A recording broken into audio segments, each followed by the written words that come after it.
Eh bien, bonjour. Aujourd'hui, nous allons regarder comment il est possible de démontrer que dans l'ensemble des nombres complexes, un triangle est isocèle. Alors,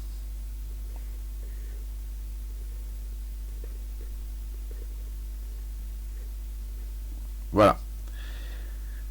Deux possibilités pour démontrer qu'un triangle est isocèle. D'abord, tout bêtement, avec les modules, c'est-à-dire ZC moins ZA est égal à ZB moins ZA, et comme ça, vous aurez démontré tout simplement que le triangle est donc isocèle en A, puisque vous avez là et là deux fois la fixe du point A. Donc ça, c'est la première méthode pour démontrer qu'un triangle est isocèle en A. Ensuite, la deuxième méthode pour démontrer qu'un triangle est isocèle en A, c'est de calculer le quotient, donc ZC moins ZA divisé par ZB moins ZA,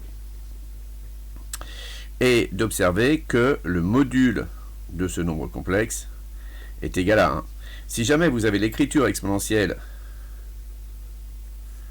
de ce nombre complexe, c'est-à-dire que vous avez ici E I θ, eh bien θ, ça vous donnera la mesure de l'angle orienté, donc ABAC.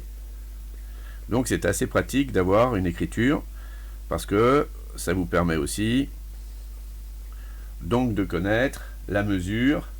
Donc si vous avez donc ZC moins ZA sur ZB moins ZA, si vous avez son écriture exponentielle, vous aurez une écriture exponentielle de la forme EIθ, puisque le module vaut 1, et le θ qui est là vous donnera donc l'angle ABAC, c'est-à-dire l'angle qui est ici sur la figure. Voilà, ça vous permettra d'avoir ici la mesure de l'angle, bien sûr, à 2 pi près, en faisant ce calcul-là. Donc, avoir un module égal à 1, dans cette configuration, avoir son écriture exponentielle, c'est encore mieux, mais les deux choses veulent dire la même chose, et votre triangle, il est isocèle en A. Voilà, à bientôt.